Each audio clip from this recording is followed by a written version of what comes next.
So, Stephanie, Chrystia Freeland resigned this week. And, not a surprise, but it didn't seem to sit well with everyone. Can you explain what happened?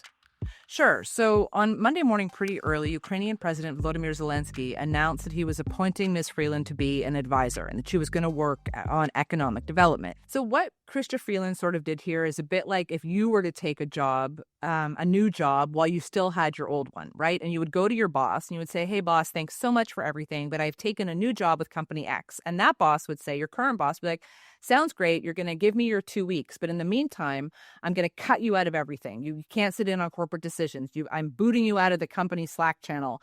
I just want you to work out the 2 weeks and go. And what happened with Ms. Freeland is almost a version of that, right? She told Mr. Carney she had taken this new role and remained an MP in the meantime. There's nothing probably like actively wrong with that. It just raises a lot of questions about whether it's appropriate. Again, nobody wants to say she did anything improper. It just gives the illusion, a gray area conflict of interest zone. Was it appropriate? What do the next couple of months look like following her departure? Like, what does this mean for the Liberals? It makes things a bit tricky in the House in the meantime. I mean, the Carney government is still a minority government. They still need the support of other parties.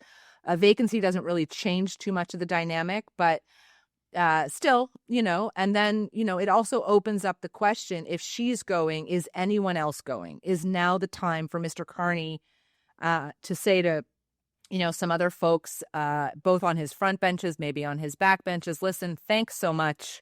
And I like you so much, in fact, that I'm going to appoint you to the ambassadors someplace because I'd like to bring somebody else into your seat. So it's a bit of a moment in time.